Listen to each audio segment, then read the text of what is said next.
back to Season 2 of Lifting the Veil. I'm your host, Cari-Lee. Good day, good people. It's good to be back, and today I'm joined with Jason Gregory, author of Way of the Weirdo, who is on tour right now doing the Shatter the Apocalypse tour in Europe. And we have a lot to talk about, so without further ado, Jason Gregory, how are you? I'm great, Cari-Lee. It's great to be on the second season of Lifting the Veil. It's good to have you here. For those that don't know, Jason and I have been trying, we keep saying, let's do an interview, and here we are about a year later, and we're doing it. And I was just saying that, Jason, that it's a perfect sync. We've gone through certain things that I think we needed to go through to get to this point. Definitely, and we finally got there. Yeah, here we are. Now let's start with Way of the Weirdo. Yep. What I want to say what possessed you, but what brought you to the point to write this book? I was going through my own process of growth at that time, and that was the language I spoke, I suppose, 4 years ago, almost, when I wrote Way of the Weirdo. But it was the way I languaged it at that time, and it was just the way I was moving through that process, through seeing the world through different eyes. I wanted to share my experience with others, and Way of the Weirdo came about over a long process of time, of editing, etc. But yeah, it finally came out at the start of last year, poetically on May 1, which is a symbolic day for a lot of people. Mm-hmm. But writing was something that I never intended to write a book. When I was traveling, and I had I suppose it was a reaction to the machine. I was in part of the corporate world, and I knew so much about how the machine worked. I couldn't maintain my way of life within the machine, and I left. And ultimately, I didn't know what I was going to do, but I was just traveling, and naturally I started to write a book. So actually, I started writing articles much before that, but then a book came about. So really, it's kind of, people can see it in many different ways, but for myself, what I noticed was when I began to let go of life, what real life actually came into my life.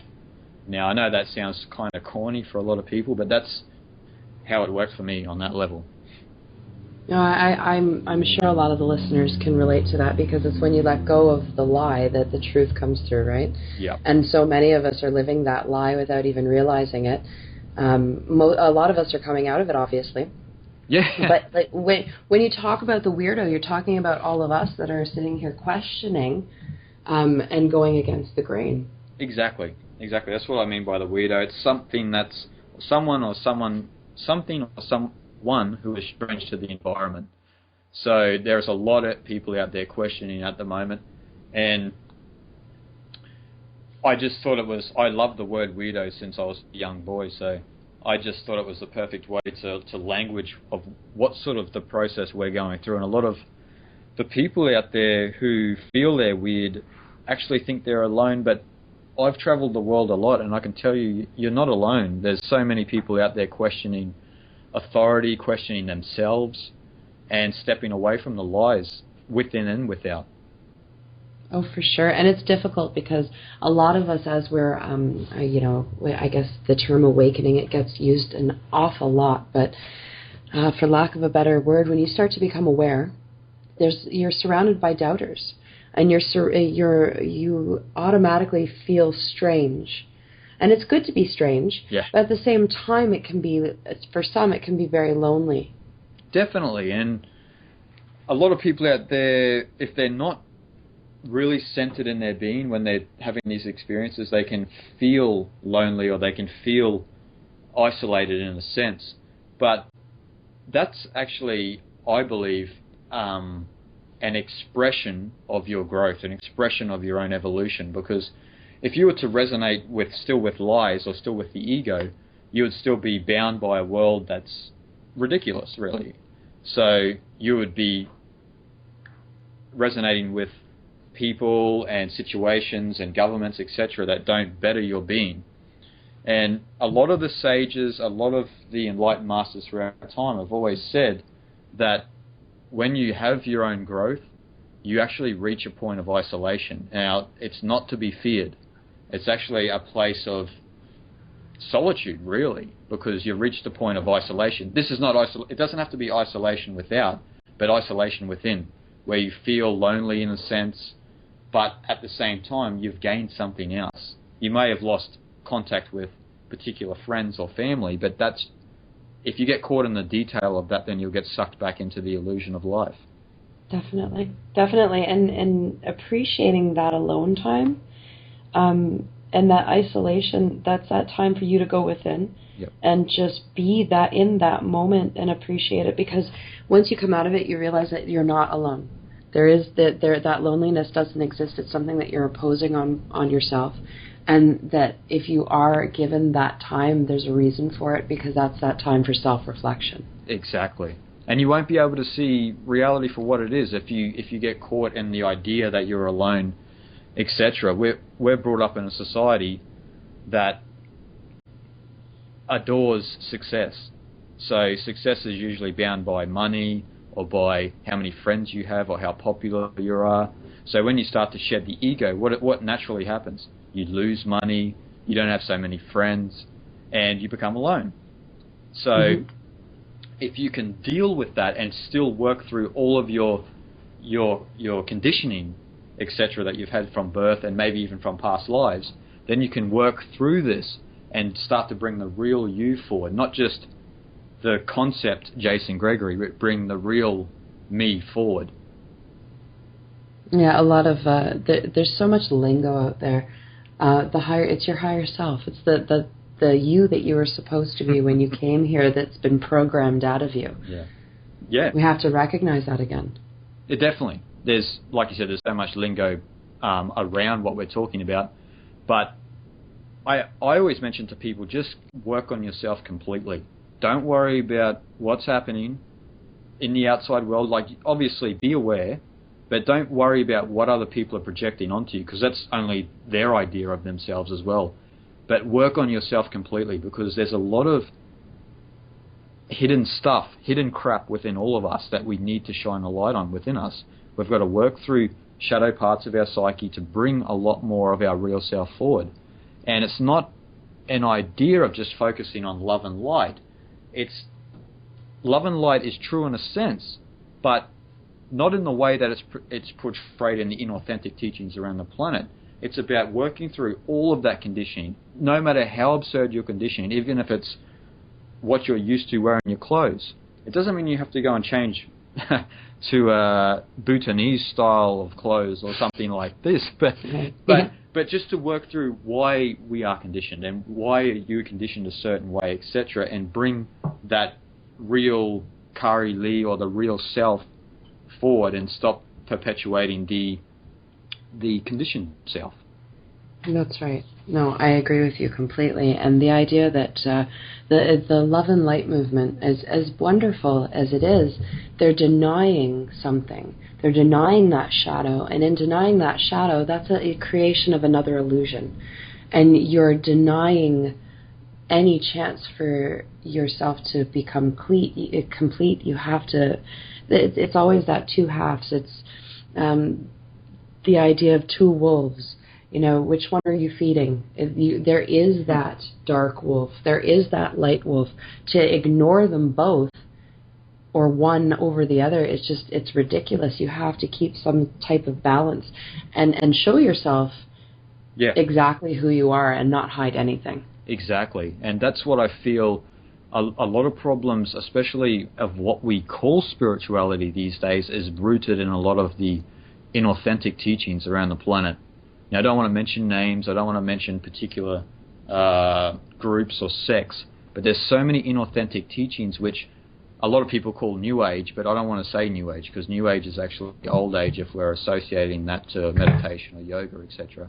But I'm talking about inauthentic teachings. Like you said, it's okay to focus on love and light, but if you're ignoring other parts, other aspects of your being, then you've got an incomplete picture. You don't see reality exactly the way it is.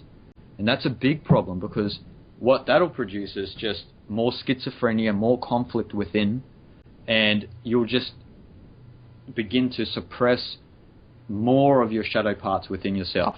And then they will actually, you've probably seen this as well, Cari-Lee, but when you're around a lot of so-called spiritual people, some reactions are so thick and so strong out of some individuals from the repression that they've had within. So it comes up even stronger the more you ignore it, the more you believe it doesn't exist. Now, I'm not saying I'm perfect by no means, but I'm continuing to work on myself. That's my purpose at this moment in my life. So, and this is what I'm sharing with people. So, it's, for me, I don't resonate a lot with the inauthentic teachings around the planet, inauthentic spiritual teachings, because they're not grounded, actually, in a sense.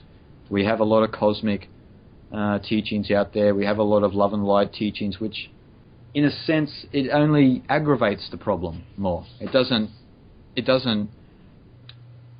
solve. It doesn't have any healing to it. It doesn't add anything to the individual. So, all aspects of our being, if you want to get into true, authentic spirituality, all aspects of your being must be explored.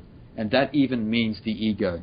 Because the ego and the body and the mind are an aspect of our being. Now, I know that people may say, but they're illusions. This is true on one level, but they're still an aspect of your being where you are now. So work through them, work out what they are, and seek to work through this inner schizophrenia that we've created, actually, in a lot of the spiritual movements. And this is why I've resonated a lot with the Tao and the Zen way of applying the Tao in art, which is art in life, through an art of living, because it's not to separate between actually the ego and the self. It's trying to understand the mind and let that merge with your real self to bring more light forward, real light forward into this world, which is, we would call light wisdom, I suppose. Definitely. Balance is huge. Balance is huge, exactly. In order to make this all happen, balance is the key for everything. I find that when we were speaking about, people that almost preach one way, you can see the way that they're preaching against comes screaming out of them, and ego is a big one. Yeah. It's a big one, and denying the ego, you find that it's like a haughty thing. What is it that you say, once you believe that you've reached enlightenment, you're wrong? That's perfect, right? It's and a lot of people, I've let go of the ego, but you can it really comes out when they're challenged, and you have to be challenged though. Nobody is always right. No. Nobody's got the answer. We've all been given certain gifts, and we're here to share. Yep. We're in service to each other, and I think people forget that. And there's that idea that whoever's coming to save us is still riddled. Yeah. Throughout a lot of this movement in truth or whatever label that's been put on it, because there are those labels. Yep. Yeah, well, unfortunately, a lot of people who are challenged, who say that they have no ego, you will see the ego in action. It's not a matter of time, it's just a matter of when that you'll see that person act out of the ego. Actually, a lot of what I've been speaking about lately is just trying to understand that the ego is there. It's not something you need to get rid of. It's just part of your being. Now, you and I speaking now, Cari-Lee, the ego exists. If we want to get down to the nitty-gritty of it, to be intellectual in a sense is to be working with the ego, because you're working with accumulated knowledge, conditioning, etc.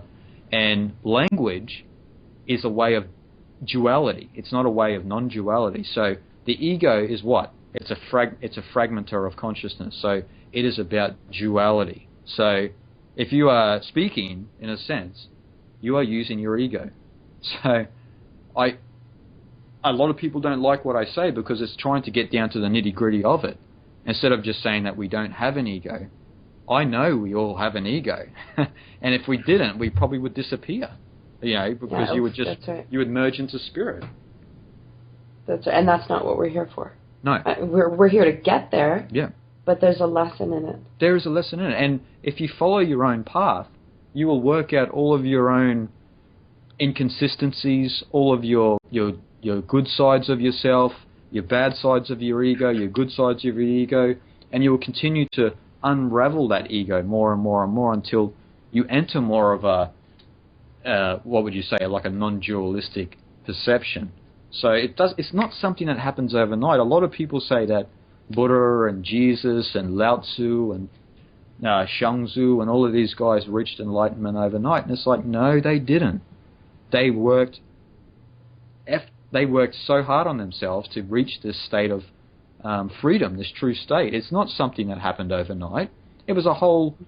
You could look at a life of Christ if you believe that he went to India or etc. Those 18 years lost of his life that you never hear from, where he was in India. But he was there learning from all of the ancient teachings, same as Buddha and Lao Tzu in China, and all of these guys were working on themselves for a long, long time. So the elders here talk about Jesus coming here and getting teachings from North America. From North America, exactly. And he probably went all around the world in those 18 years. So I guess a lot of people think that they can just reach enlightenment over a cup of coffee, which... Well, that's understandable. I mean, look at what we're living in. You just press a button and there's your coffee. There's your coffee, yeah. So why can't I? Yeah, why can't you? Yeah, and why can't I just press a button and there's my enlightenment? Yeah. Well, it's strong coffee these days. It might be able to give you ascension, but it's... See, I see this a lot. As you know, I spend a lot of time in India, and I was up around the Dalai Lama sort of area before I came to Europe. And I don't listen to any of Dalai Lama at all, personally, on a personal level. I'm not saying anything bad about the man, etc. But a lot of people who are in those areas from the West, etc., just have this idea of all we have to do is be happy, because this is what he's teaching. And I always ask him, like, what does that really mean? But because for him, it means something, because he may have worked on himself so completely through life. I don't know if he did or not, but let's just say he did. But for the disciple or whoever who was hearing that means so much different to each individual, actually. Because if I was to tell you to be happy or someone else, they may think smoking a packet of cigarettes or drinking a box of beer is happiness to them. So these teachings, in a sense, are inauthentic, because you can't just tell someone to be happy without giving them the tools into know what that be happy really means. Not the superficial be happy, but the real happiness. A lot of people don't understand that you go through a process, and that every, say, negative or bad thing that happens to you brings out something fantastic. I will always say it: flowers grow from shit. And it's the truth that these terrible things happen to grow you. They happen to bring you up, to raise you up now. And the other thing is, you either use it as a crutch or you use it as a step. Yep. And you don't attain this happiness it's almost psychotic, I think, that perpetual happiness that's being preached about, because life is a struggle for a reason. Yeah.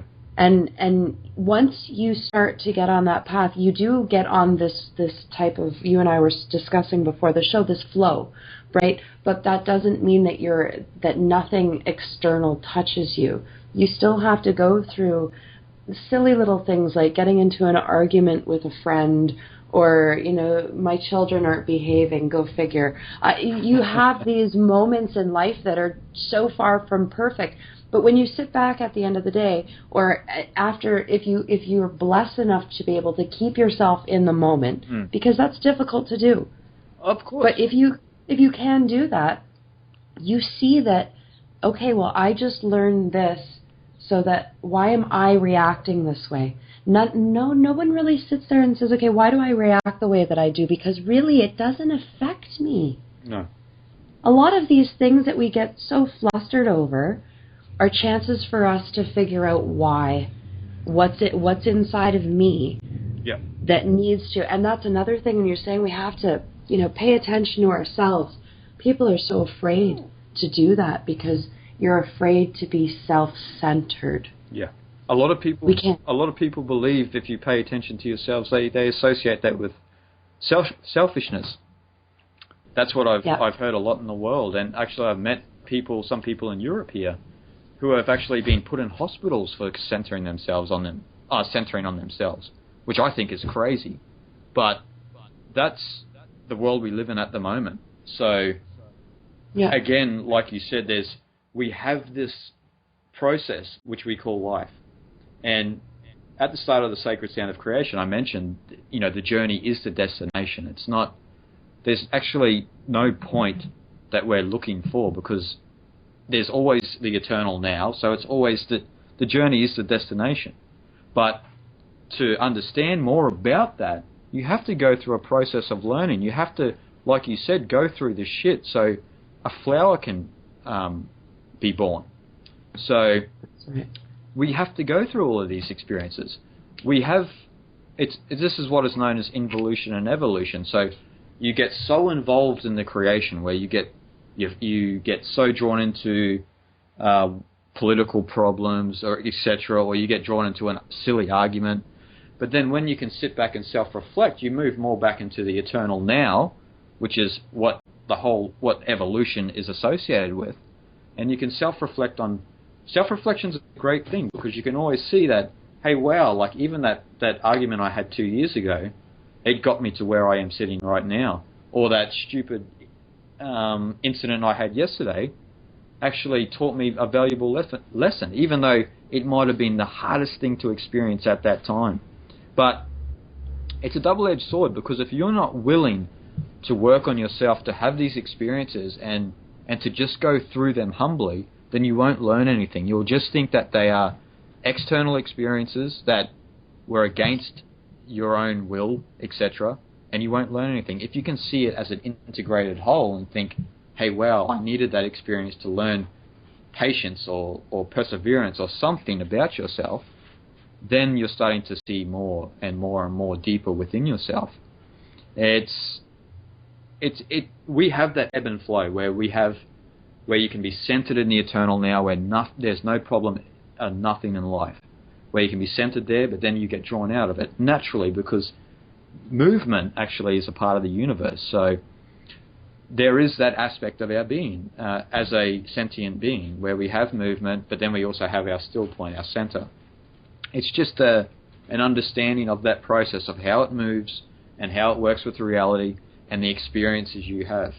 And the more you look into that, the more you will understand that you're actually being guided in some way through life, because you're having these synchronistic processes that help you, evolve you, and will move you into higher states of consciousness.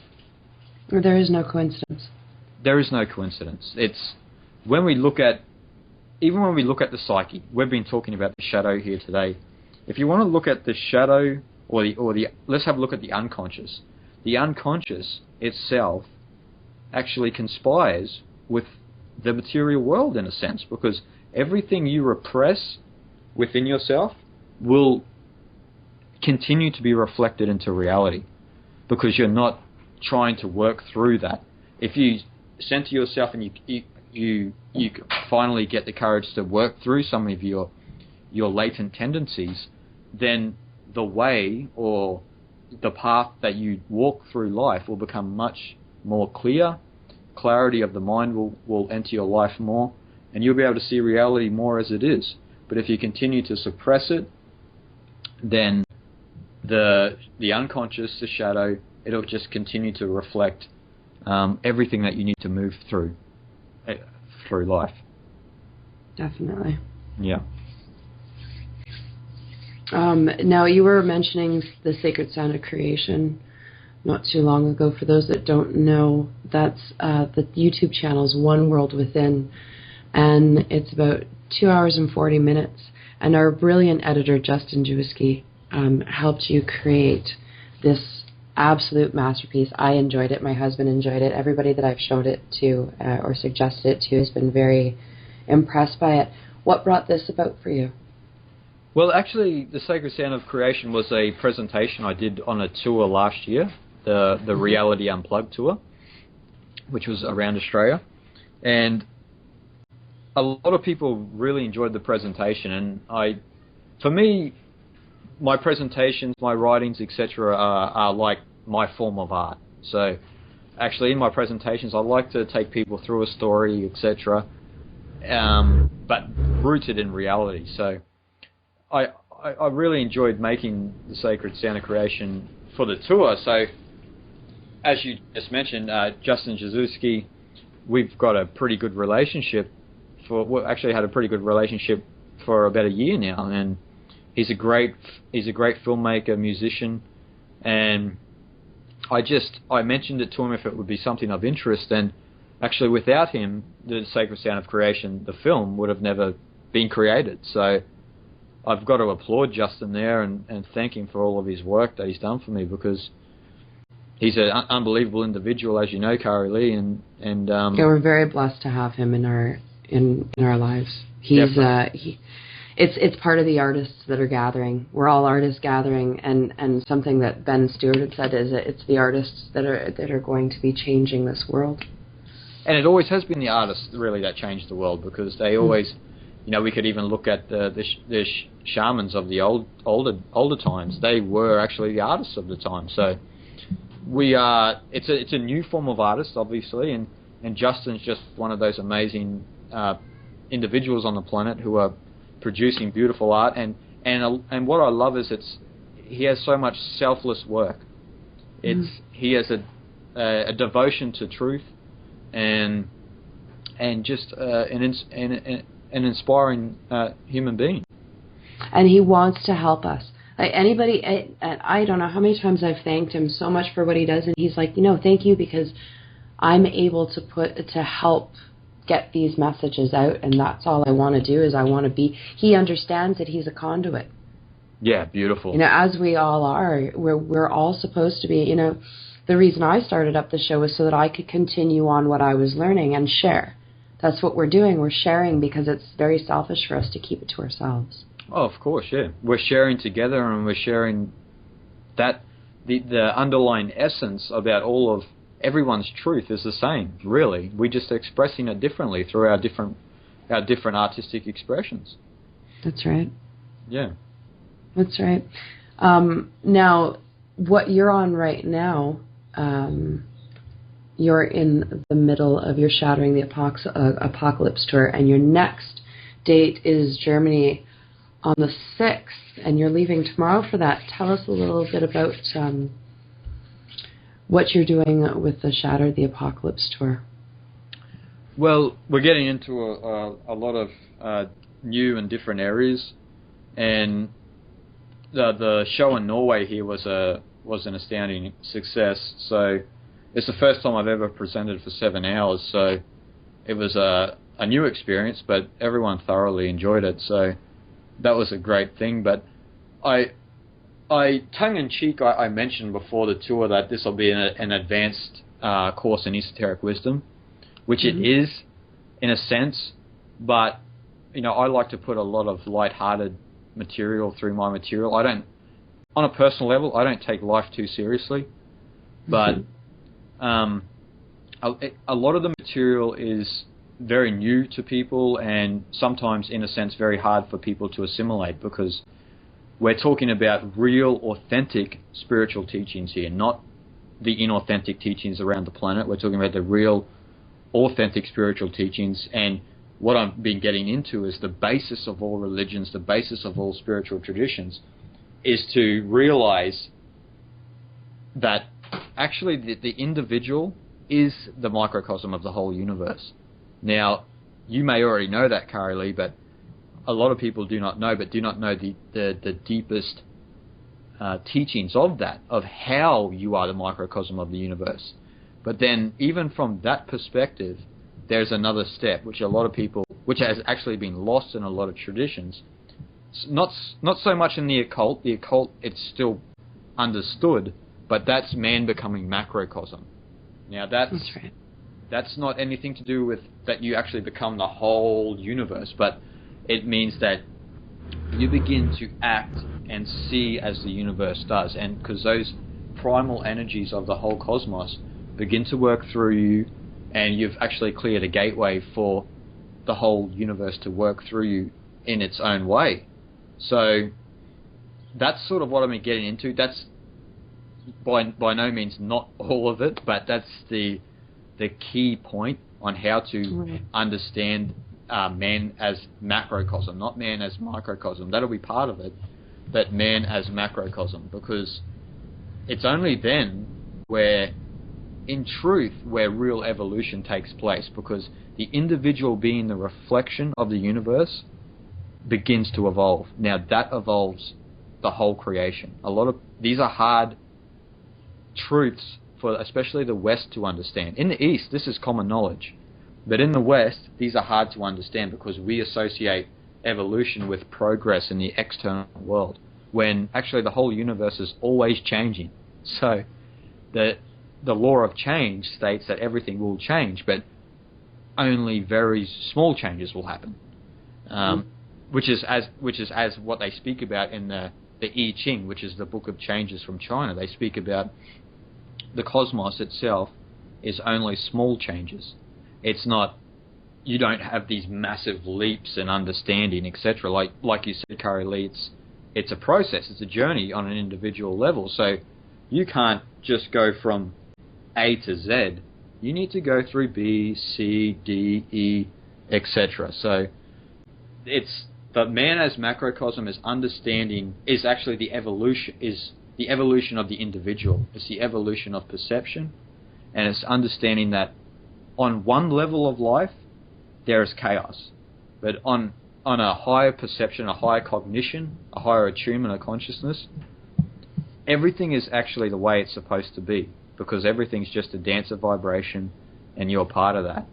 Now a lot of people associate that, exactly what I just said, with the inauthentic spiritual teachings, but like you said, it's a process. So only those who truly see from that level can truly teach people, can truly share their wisdom, etc. And this is the whole difference between a warrior's consciousness and a sage's consciousness, because a warrior's consciousness is associated with the ego, so they always want to fight. They never want to know their own being, their own existence, while a sage chooses to actually, in a sense, leave society, not because they're escaping, but leaving in the understanding that if they work on themselves completely, they will reform the society from becoming that enlightened being. A lot of these teachings have been lost throughout time and actually have been warped, and actually it's disgusting in a sense, a lot of these teachings have been changed in the inauthentic spiritual ways of Earth at the moment. But this is a lot of what I'm getting into in Shattering the Apocalypse tour. Do you get into the idea that a lot of it's been changed by individuals in particular, because they're trying to, the grand facade of hiding it from us? Definitely. We live in the age of ego. So the age of ego is about whatever's profitable, let's take advantage. So if you've got tyrants on top, if you've got people who are on top of the heap above the masses, they're not going to give you the full story. That's just the way it is in reality. They're not going to tell you who you truly are. They're not going to give you that secret, because that ultimately leads to freedom. So what will they do? They see that actually, as we go through this time of transition, that spirituality, conspiracies, etc., or all alternative ways of thinking are profitable. So let's capitalize. That's just the mode of consciousness that the ego is. Yeah, and we're in a very, and it's been for so long, a very fast food, religious, spiritual, whatever. We're in a very, very fast food, spiritual culture that wants instant, that instant gratification. Yeah. And with spirituality, as you can't have, there is none of that. There is no snapping your fingers. There's no wiggling your nose. No. it comes back to it being a process. And a lot of people, I find, reject it because it just is too much work, and the society that you have before you is just so much more convenient somehow. I like how you said fast food spirituality, because I never thought about that. I've been calling it cafe latte spirituality, but it's a lot like that. It's a topic for discussion amongst people, but then it's left into the bookshelf. It's not something that's a constant process, like you said. For me, meditation's every day. That means I wake up and I'm conscious of the stories within my mind. I don't just have a moment where I'm okay to dabble in ridiculous stuff. My life is centered in this stuff. So it can be a hard process, because you've got to work through a lot of your latent tendencies, a lot of your crap that you've developed over your life to reach high states of consciousness. You can't just read The Secret and draw up a what do you call it, a vision board, and think that everything's going to change. In a sense, that does nothing. That does nothing. A lot of people have said to me around the world when I've toured, if the law of attraction is real, how come what I want doesn't work? What I want doesn't manifest? And you've just got to root it back into the psychological state, because I just asked them, who wants it first? Is it your ego that wants it? Do you want that new car? Does your real self really need a new car? Does it need a bank check? And no, it doesn't. So when you understand that, that means that we live in a soul deity reality, not an ego deity reality. So if you haven't aligned your whole being, your whole existence with the universe itself, then you cannot create your own reality. You cannot work with the law of attraction, because because then you are working with your ego, which actually does not exist. It does not exist. It is not part of the alignment of the cosmos. So if you're not centered within yourself, then good luck in trying to create your own reality, because it will not happen. Well, and there's more to it than just putting some pictures on a board and writing some pretty words and looking at every day too. A lot of people, I find, that they'll want to manifest it, and that's as far as they go. You actually have to put action behind that. Yeah. There is a do that goes along with this. Well, you just can't put it up on the wall and just say, this is what's going to happen next week. It's never going to happen. It will not happen. And it can be part of it. It can be part of it. But like you said, you've got to be in the process of it becoming. You've got to put your words have got to match your actions, and you've got to be, in a sense, working towards that goal consciously, and not just putting it there on a subconscious level and thinking it's going to happen. That's right. That's right. And that's what I see a lot of people that kind of, and this isn't a judgment, and I kind of grow tired of people saying, stop judging people. Well, it's not. It's an observation. I'm observing what's around me, and there are a lot of people out there that just think that if they think it enough times, it'll happen. Be careful what you're thinking, and be careful what you're wishing for, because if you really want it, you should be directing which way you want it to go, and not just asking for it and just throwing it on, throwing it out there. Because what you're going to get back, what have you done to nurture that? Exactly. And again, it's a misunderstanding of the core teachings of all spiritual traditions, because, we are what we think, but at the same time, we're not even our thoughts. So sometimes this can be obviously, polluted in a sense of understanding that. But if you're not your thoughts, then try and resonate with just the thinker of the thoughts, and let the pure thoughts, they call it in the occult, the pure thought organisms come forward from a clear consciousness. If your consciousness is not clear, then you'll still have conditioned thoughts wavering through within your psyche. So you'll just be meddling in all of these ideas that you've had in the past, or what you have on the future, instead of it being a true thought form or a true thought organism. Mm-hmm. Yeah. And there's always that part of you that's going to argue against what you know is right, and that's that part that you have to kind of shut off. Yeah. To an extent, you can't. I always say, and it's such a fruity term, but higher self. Yep. That higher self that's meant to be here gives you that first gut instinct, that first strong that makes you stand within your conviction, and then everything after that is your lower self trying to talk yourself out of it. Exactly. And there's a beautiful way in Zen training. What they do in Zen training is the master will ask you a question and expect an immediate answer, because there's no deliberation and there's no time to think. If you don't answer instantly, then you're actually working with your ego in a sense. So they're looking for that instant reaction to whatever question was posed. So, and most of the true, authentic spiritual teachings will tell you to resonate with that higher self more, continue to be in what they call in India the I am state of consciousness, which is the center actually.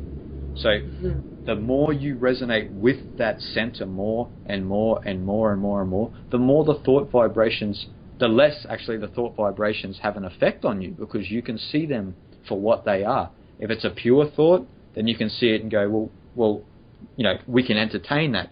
But then what we both know as being as human beings is a lot of crazy thoughts come to the mind, but if they're entertained, then we have the deluded world around us. So that's right.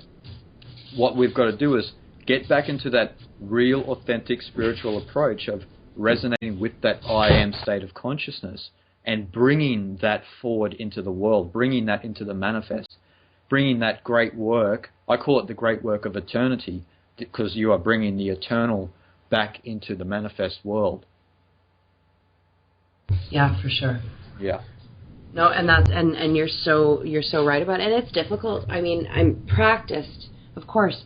I'm sure you deal with it as well. It's not like we're sitting here going, "Oh, we're perfect." I'm so far from it. It's not even funny. I constantly have those moments where I entertain something I should, whether it's fear-based or just that. Sometimes you get into that like a funk, right? Yeah. And you let these thoughts take you places, but I mean, you don't run away with them, or you don't let them run away from you. You have to find that center again and cool yourself down, kind of, and just come back to that state of, I want to say that state of peace, but like, again, those fluffy words. Yeah.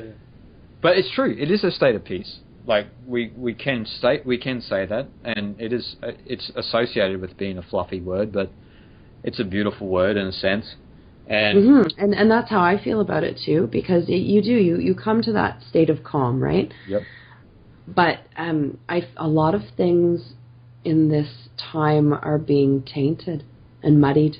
Yeah. The waters are very muddy in this time. Exactly, and I feel that it's coming to a point where people are reaching more of the authentic spiritual practices and ways, but I suppose going through dark times, we are deluded, so we go through a lot of tough experiences and we believe certain idiotic ideologies, etc. But these are all things we're working through. I can see it. I believe actually we are reaching a higher state of consciousness actually at the moment, but it doesn't look that way if you get caught in the detail. If you're caught in the detail, you'll continue to see the bankers, you'll continue to see all of the injustice around the world. But at the same time, again, we're not focusing on all of the great things in life. We're focusing, again, from the ego's point of view, on a lot of the disharmonic versions of life, and not resonating again with that, that eternal now. Mm. And it's funny, when I began, I was shouting from the rooftops kind of type thing, and very angry. Yeah. And so you really give all of that stuff a lot of power that it doesn't need. It's got enough. And then when you start to pull back and ignore it, that's when the true beauty comes to be. Yeah. That's when everything comes into like that flow that I was talking about. Yeah. When you get there, and you can, and like I said, ignore it. No, you're not ignoring the situation, and you're not pretending like it doesn't exist. But the point is that it's not going to affect your life. You're going to do what you can to make sure that it does not affect your life. And as best as you can. And of course it's going to come in and out and try and, get in the way of things. But when it comes right down to it, when you just don't feed it. Don't feed it. Don't feed those things that you don't want to see take over. Don't. There comes a time where you're no longer necessarily an activist. Yeah. As per se, you don't go out and protest anymore, because I'm not saying that those people are wrong in any way, shape, or form, because awareness still needs to be brought up. It's bubbling over, right? Yep. But there comes a time individually where you realize that you don't need to do that anymore. Of course. You personally.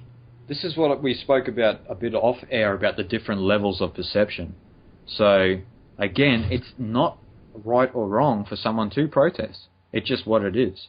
But we have this idea if someone is stepping away from that and centering themselves on their own evolution, a lot of people see that and go, that's selfish, you don't care about the world. And in a sense, actually the one who is doing that cares about the world more than the one who was protesting, because they are actually trying to solve the problems of the world within themselves.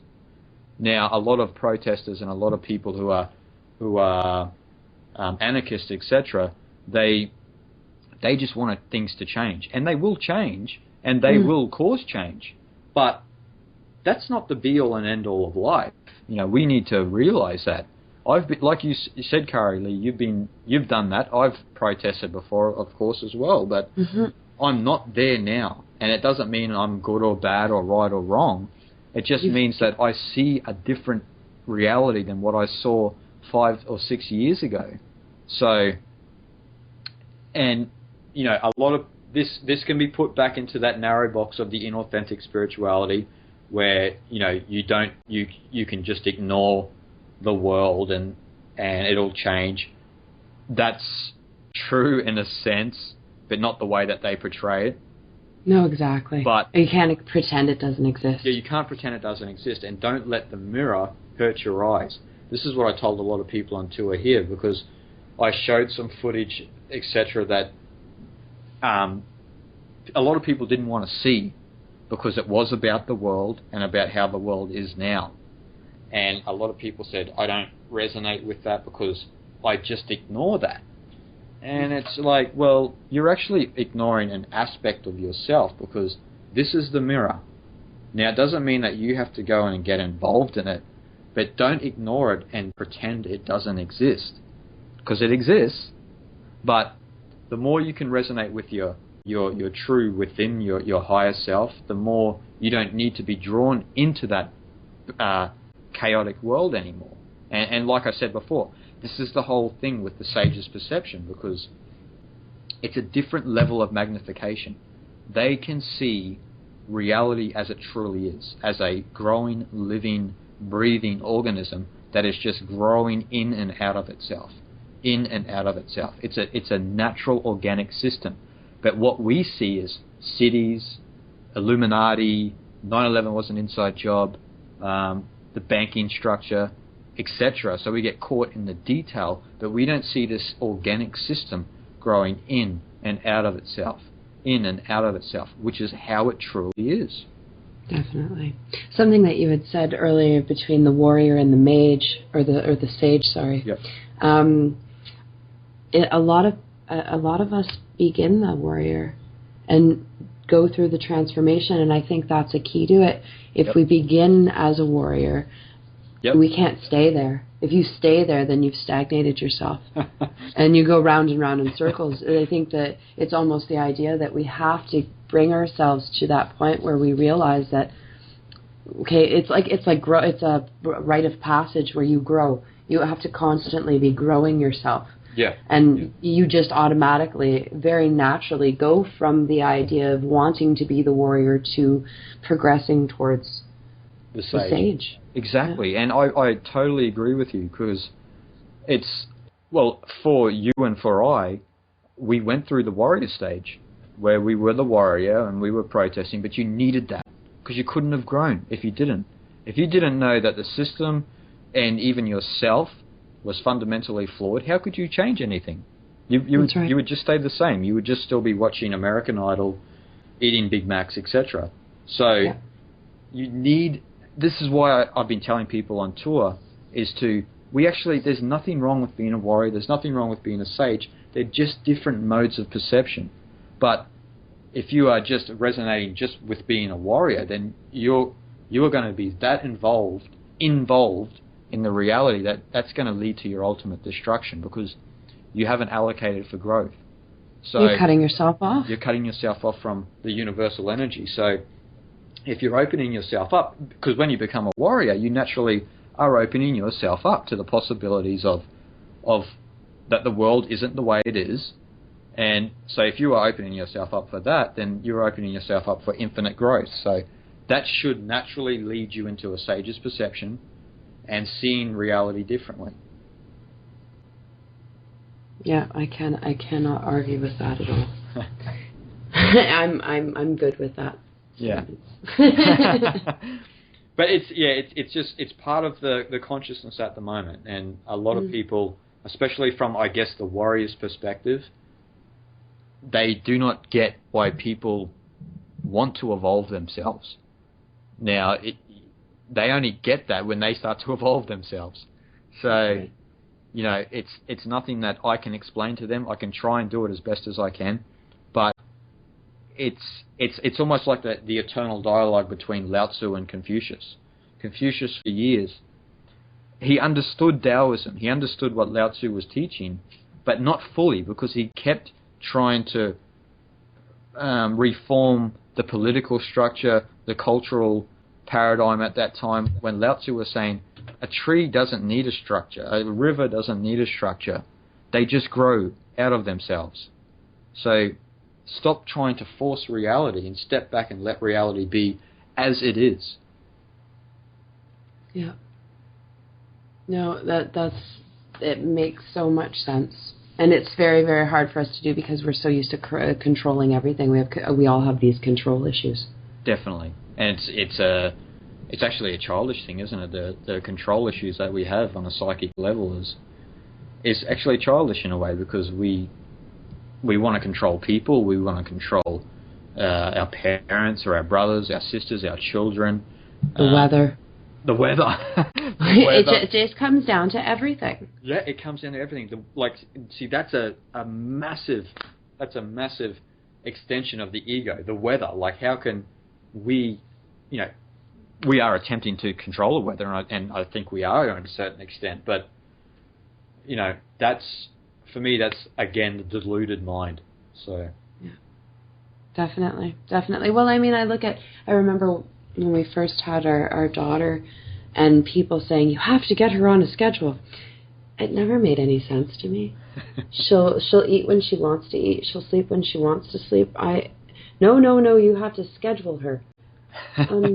That's so unnatural. Everything about it is naturally, just like, the breast feeding conversation, all of these things that are very natural, we've been... Well, the idea that we live in such an upside-down world, black is white and, back is front, and we have to go back somehow to that, it's like, do what feels right, as long as it resonates on that level that is, is right. Yeah. And go with it. And if you stop putting yourself on these time constraints, because time, isn't that a tricky thing? Yeah. But these constraints that we've put on ourselves, and this regimented, another thing about finding our spirituality, it's so hard, and I say, this fast food spirituality, because what else are we allotted time for? You actually have to disconnect and make a conscious decision to do so in order to make this work. You have to let go of things. We were talking about this before the show began, that you lose a lot. You lose, but you're not losing. You're letting go of things that don't serve you anymore. Yep. So that you have the ability to invite the things that will. Yeah. And use them to the best of your ability to move forward. And as they no longer serve you, they may serve you forever. I'm not saying that it's not like you're using things, but that's what we're here for. We're here to serve each other. We're here to, to give and take, and we're here to recognize when things aren't working for us anymore and humbly move forward. Exactly. I couldn't have said it better, Cari.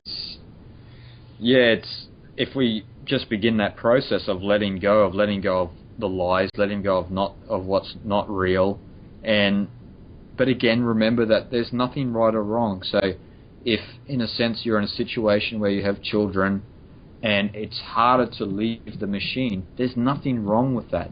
But make small changes in your life if you want. I'm not saying you have to, but make small changes in your life to move slowly away from something that's fundamentally sick. It doesn't mean you have to fully move away from it. We all still use it in a sense, every single one of us. But if we're conscious enough to work through this process, this time of transition, to slowly move away from what's false within and without, we will change the world. But it's not going to happen overnight. And this is what's going to better our children, actually. That's right. Well, I can say I'm living it. Yeah. It began for me where it was just little things. You know, you throw away the microwave, and you stop drinking tap water, and you're not using fluoridated toothpaste anymore. Yeah. And one thing turns into another thing, and another thing, and it's this huge ripple effect until all of a sudden you are that, wobbly cog in the wheel. You are that. You do leave, and you leave more and more and more, because it just naturally, gradually comes. That this is just from my experience. This is the path I've chosen. And my biggest thing was, and I've said it, and I've heard it from others, and like I said, I've said it. I have children. How do I leave society? What do I give to them? Yeah. How do I leave this mess, and what do I do? And as my husband and I just started implementing little things. Yep. Here and there, they gradually grew, through action and personal manifestation. It's happening. Yeah, and like I mentioned before, all organic systems usually grow in and out of themselves. So all that's happening is the fruit and the vegetables of this machine that have kept it alive for so long are growing into new fruit and vegetables. That's all that's happening, and I mean human beings when I mention that, because we're not going to get a fundamental change of the machine. The bankers aren't going to go to jail straight away. None of this is all going to happen. It's going to be us changing ourselves, changing the environment, and that's going to make it grow out of itself. And like I said before, this, like you said, everyone's situation is different. So if you've got children, etc., it can be hard. And for example, I'll give you one example of a situation in India where I don't know if you know Auroville, which is a intentional community in southern India, but at Auroville there's a lovely man, and he's Israeli, I believe, and his daughter, he's grown up he's been in Auroville for quite some time, but his daughter has grown up in Auroville for that whole time, and she's had no education at all.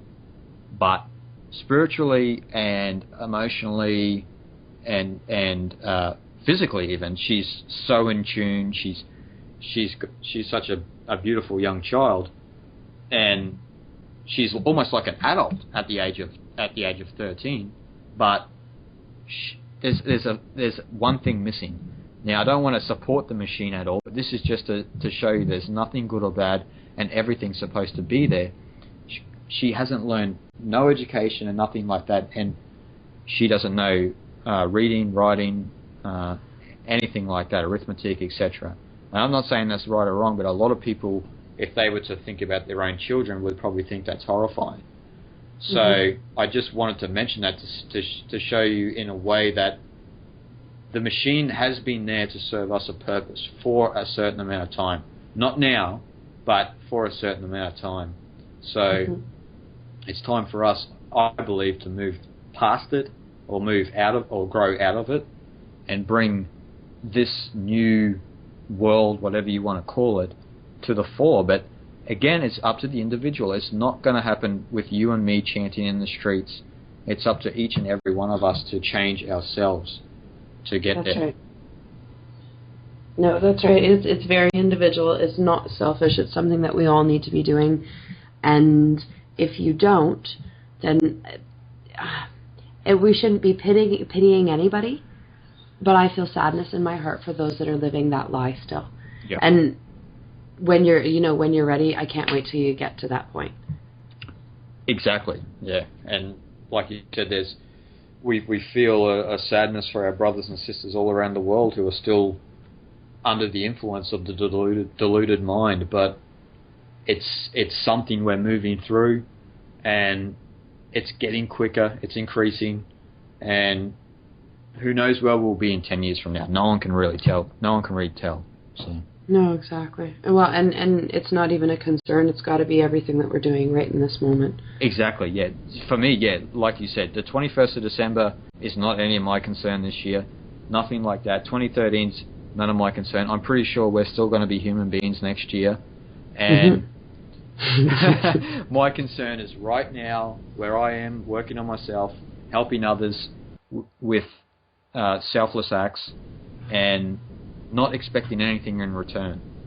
So yeah. I think we've got to get a lot of those values back into our life. We expect things in return. We do things to be glorified for. And it's like, right. We don't need any of that stuff. We can continue to be human beings, having a human experience in a true and authentic spiritual approach to life. We can get rid of all of the illusions, even the inauthentic spiritual illusions, and truly move forward together. But it doesn't mean it's going to be us sitting around singing Kumbaya together. It's not going to be anything like that. It's going to look so different to that most people won't even know. Well, and I kind of feel for the people that think that that's what it is going to be. Yeah. Under this umbrella of rainbows and kittens and puppies and unicorns. I love it all, but there has to be a point where you realize that that's just it's a little on the sick side. And again, not judging and not trying to bring it to that negative space, but there's got to be balance. There's going to be those nights where you're sitting around the campfire singing Kumbaya, but there's also going to be those challenges. Of course, and that, like you said, balance is perfect. Like you and your husband cannot be sitting around the campfire singing Kumbaya every night because you'd just have no time for yourselves. It wouldn't work. And what I've noticed in a lot of communities around the planet that I've visited, etc., is we're not at that stage yet that we're ready for a lot of this communal life because we've been separated for so long. Now, I know that's going to be disheartening for a lot of people to hear, but we're not there yet. Only because we are creating societies and new communities based on the idea that if we just resonate with people on a certain level, it's all going to be fine. And the truth is, it's not. Because once you get into those communities, you cease to stop working on yourself, and you let, again, those inauthentic values in life take over. And that's why we see so many intentional communities around the planet just disappear, because they're not rooted in true spirituality, true ecology, and just a true way of human life. Yeah. I have the privilege, the honor of being close with an elder Indian in the area. Yep. And of his preference to be called that. Yep. And he we have to go back, and he said it, we have to go back to that tribal way. Yep. That source of because until then nothing else is authentic. Everything else is a half life. It's not true. We have to get that back, because everything else is just it's make believe, it's pretend, it's good intentions with no substance. It's really bad soup with no not a very strong stock, Yeah. Well, it's true. It's and see, a lot of the elder Indians and the shamanic cultures in South America, they live so close to the source, so close to a true and authentic way of life that the Western culture just has no idea about, and it just can't get there. Not at the moment, anyway. And like you said, we've got to move back to those primal roots. We've got to move back to that humble way of being with each other. That's what we've got to do. Right. And And a lot of people see that as savagery, but it's not. It's not. It's civilization that is the savage. You know, it's crazy that we think that that's primitive or that we think it's savage. It's none of that. You know, like, we only have to look objectively at the world. If we were to look at, say, an Amazonian culture living in harmony with the Amazon rainforest, and just look at the opposite of that, the Western idea of how we live with nature, which is to lord it over nature. So I don't know what people see as savage or people see as primitive, because I look at that Western version and I see a primitive people. Very. I don't see the indigenous cultures of the planet as primitive, because they've done nothing but trying to just live with the universe as it is. They've always done that. And they've never had this idea that we have to congregate in all of these massive communities. They have their own little part, and they live close to each other, but not in each other's pockets. They understand how the human psyche works, and they honour and respect each other's space, but also have these moments like we talked about before, these kumbaya moments where they would get together and sing and have a great time. But you need the balance. It has to be there. Yeah. And unfortunately, what we're living in right now is like teetering one way and the other way. And one way, we're on the seesaw of an evolutionary moment. Yeah. And it's very, very difficult for any of us. Well, not any of us, but it is difficult for us to grasp. It is difficult for us to change to. It's difficult for us not to succumb to, you know, one way or the other. It's a very fine balancing act. It definitely is, and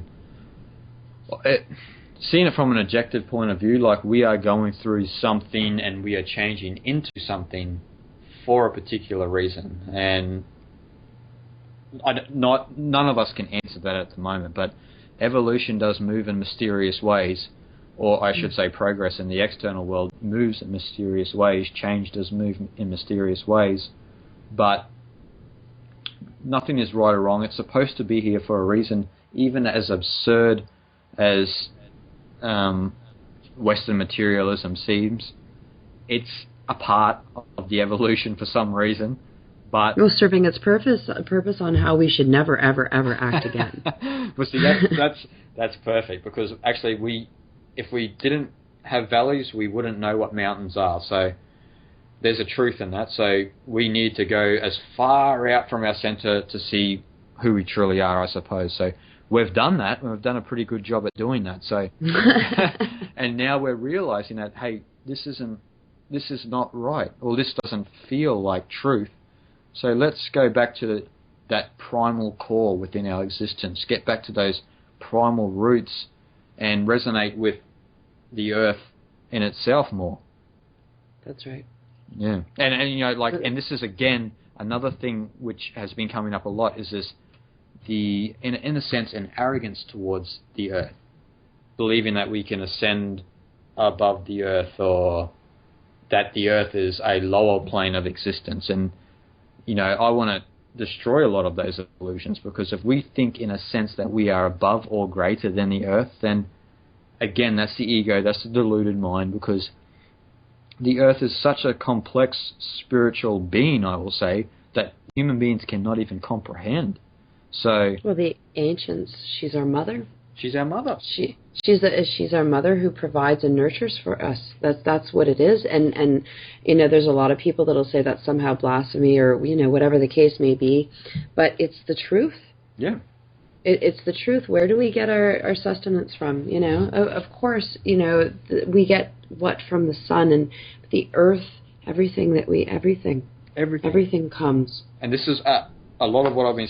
Some more topics I've been speaking about on the Shadow and the Apocalypse tour has been about the relationship between the earth, the sun, and the moon, like, and our relationship to that, because I don't want to get into an argument about if we're from aliens or anything like that, but when you look at the complexity of a human being, and when you look at the whole makeup, energetically, physically, and our astral body, we have a relationship to the sun, the moon, and the earth.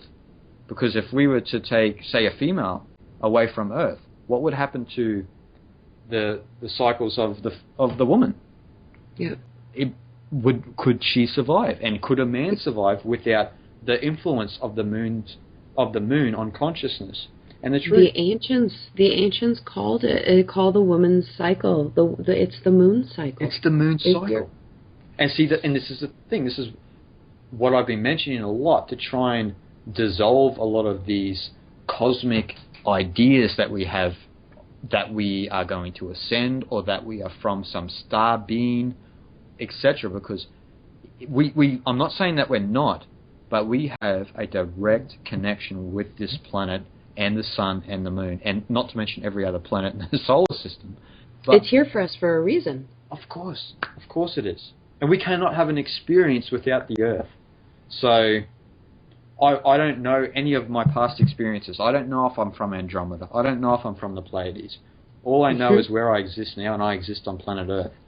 So, and this is home, and that's the thing. This is our home. Yep. And this is what gives us everything, and this is what we should be loving and putting our love into and nurturing. And this is my first show since the winter. Everybody needs to be working in the dirt. Everybody needs to be planting. Everybody needs to be communing with her, because she'll give back to you. Yeah. And I'm grateful every day that I have the existence on here. Like, even if I walk through a city, which is like a matrix, I'm still grateful, because I know that that's out of the earth.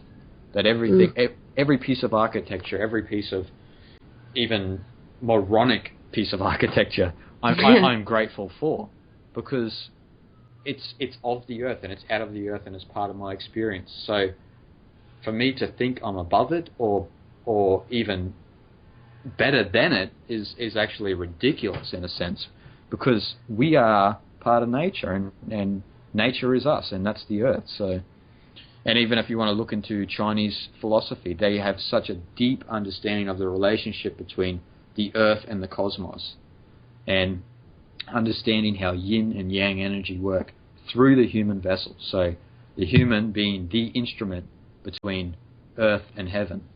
And, that's right. And so when you look into that, then you can say, well, actually, I belong here. I'm not from somewhere else. I am part of the cosmos, but I belong to planet Earth right now. I think some people, they know that they're here with a greater purpose, and they get muddied and trapped into a lot of snake oil salesman pitches that they just that they lose the mark. And I think that's something that we have to work on, realizing that, yes, you were here for a purpose. You did make an agreement when you got here to do good works, yep, and to serve. And I don't mean, and people might take that the wrong way, that, you know, I want everyone to be a servant, but yeah, I do. Because if you serve me, I'll serve you. That's what we do, that we serve each other. We're here to serve. I've been given gifts by Creator. Yeah. My gifts are no better or worse than yours, and my gifts serve a purpose. Your gifts, bless you, your gifts serve a purpose. We all serve a purpose, and we can't think negatively towards it. We can't think that we're not enough, that we haven't been given enough. We have to appreciate what we're here to do, what gifts we've been given, and grow ourselves. Exactly. And like you said, serve each other, but it doesn't have to be... It's not subservient. No, not subservient. Like, yeah, exactly. That's the perfect way to put it. You can serve someone in any way. You could say a beautiful comment to somebody during the day. That has done some service to all of creation. It doesn't have to be. You don't have to go and lord it over people and tell them how it is. You can just be who you are, and in that you actually are serving people. Mm-hmm.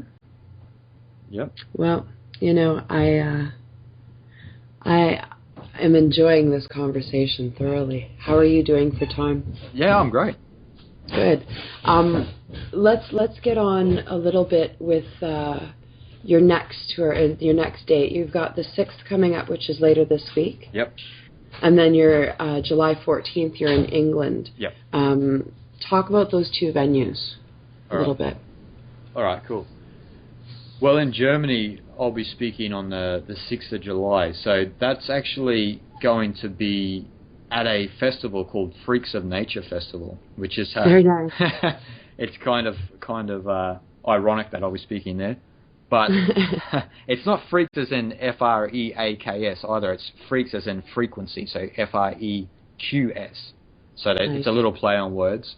But I'll be speaking there, and that'll be in the culture section of the whole festival, because it is a music festival / artistic festival. So I'll be speaking in the culture festival.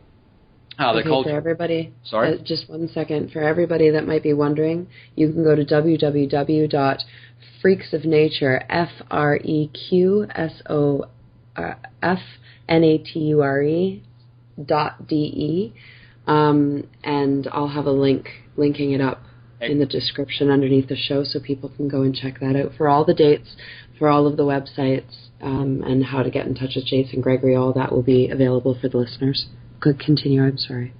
Excellent, and it'll be in the culture section, and it's not going to be a full day workshop in Germany. I'll be just presenting my new presentation, the axiomatic stone of the crystal mirror, which we got into a little bit about before, and from there I'll be speaking in England on the 14th of July, and that'll be in the Oxfordshire. And that'll be in a town called Goring, and that's looking to be a big show. So we're hoping many people can come out, maybe even from London, because it's only 30 minutes from London. But that'll be a full day workshop. So that'll be like what we had in Norway just a few days ago, where it will be a full 8-hour day. So me presenting for about 7 hours roundabouts. So. Yeah, I hope to see everyone out there, and it's a great day, and it's of a good value. So. And it's good to connect with like minds.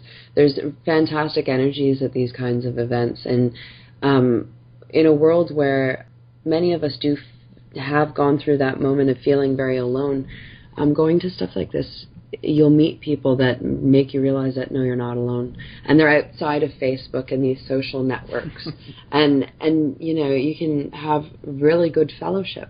Exactly. I love actually doing these events. I love touring. I love meeting new people, and just like you said, you meet people that you never thought you'd ever meet in the street, but they're just your average Joe, but they are into the same alternative information, knowledge, or anything, and you can resonate on a really good level at a lot of these events, and again, it's good to see that it's something that's growing outside of Facebook, outside of YouTube, outside of Twitter. So it's a great thing, and a lot of mediums like yourself, Cari-Lee, are helping a lot of this grow. So. We have to thank you for that as well, and I'm happy to do it. Yeah, I'm sure you are. And it's great. It's great when you're following your bliss. Exactly. Well, that's what Joseph Campbell always said, right? Just follow your bliss, and don't worry about money, and everything will be all right. Just follow your bliss, and there's such a profound truth in that. Because you'll see, as long as you're not going against your own grain, things come to you. Yeah. You're on that path. You're guided, like you said earlier. You're guided. Yeah. By whatever it is, by the universe. Call it whatever that you want to. I don't want to get into semantics about any of that, right? Yeah. We all have our way. Yeah. We're all weird. Yeah. And the way is like you said, it's language differently amongst a lot of cultures, but it's the same way, and it's only when you stop pursuing what would you say, external bliss, and following your internal bliss, and then you'll be well on the path. If you're listening and you're recognizing that you're starting to do that, you're already there. Exactly. So when you can recognize it, and you see that that work has to be done on the inside, don't worry about yourself, because you're there. You're getting there. It's so much more than so many who are plugged into the television will allow themselves. Well, the television and all that's just part of the global hypnosis, but we're working through that, and And for those people who are starting to wake up and are starting to move within themselves, don't be disheartened, because sometimes we step on this path and then we think we're at a certain destination, and then we look and we're not even halfway up a spiral. So don't be disheartened, and know it's a journey, and enjoy the journey. Actually enjoy your self-discovery. Don't think it's something that's a job. It's something that you have to discipline yourself so hard about. There's time for discipline, but there's also a time to be relaxed. Definitely. I've been through those moments where nothing's changing fast enough for me. I want to see the fruits of my labors, kind of type thing. Yeah. And then you start to live it from the inside out, and you see it in every little thing that you do coming back to you. Yeah. So you actually have to do it, live it. You have to live it, and that's the whole thing. There's a lot of people talking about what we've been talking about today, but there's been a shortage in people living it. So we're at that time now where it's time for the majority of us who have been intellectualizing it for a long time to finally live that way, whatever that way is, to whoever, but to finally, that's exactly it. To finally live the art of living. So, it's entirely up to the individual, and I've got complete faith in humanity. I know it doesn't look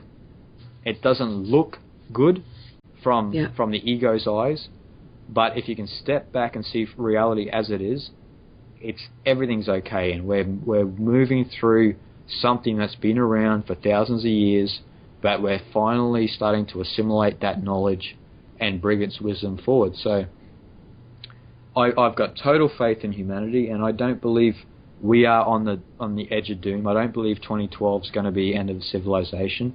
It may be symbolic for something else, but apart from that, it's not anything to be worried about. No. It's something almost to be embraced. Exactly. Embrace yourself. We're changing. Embrace everything. Embrace yourself first, and then you can embrace the whole world. That's right. That's right. And and it comes back to not letting anybody tell you one person can't make a difference, because you can. And it doesn't matter how small that difference is, that you make that change inside yourself and you'll see it on the outside. Exactly. And this may sound strange to a lot of viewers, but if you can just shed a lot more of the falsities within yourself, you'll see that the deep down real you is the entire universe. Now, I know that sounds ridiculous, but the deep down real you is the entire cosmos. So if you can really understand that you are a reflection of the eternal universe, then you will see that you can change anything. I am going to end the show on that note. Okay. That gives the listeners so much to think on. I am so glad that we waited a year to talk. We are at the perfect moment to do it. Definitely. Is there anything else that you'd like to tell the listeners? Any websites that you'd like to talk about? Of course, they're going to be in the description on the YouTube video, but any last words that you have for the listeners? If you want to contact me in any way, visit my website, oneworldwithin.com. So that's WNEWORLDWITHIN.com. And I answer all emails, anything, and so you can contact me there. And it's been great speaking to you, Cari. Oh, it's been fantastic having you as a guest, and I can't wait to talk to you again. Are you going to be bringing your tour to the West? I'm sure people are going to want to know that. Well, I've been talking to a few people in America, and actually one person in Canada, and actually one person in Mexico. Sorry, I forgot that. Got the whole thing covered. Yeah, but I guess, as you know, we still live in the practical world, so yeah, and funds are obviously funds need to be taken care of. I know that sounds silly from what we've been talking about, but we're looking at the end of the year, but if not the start of next year, when my next book will come out, I guess start of next year or mid next year. But talk about that a little bit, quick. Well, I don't have a name for it quite now, but I was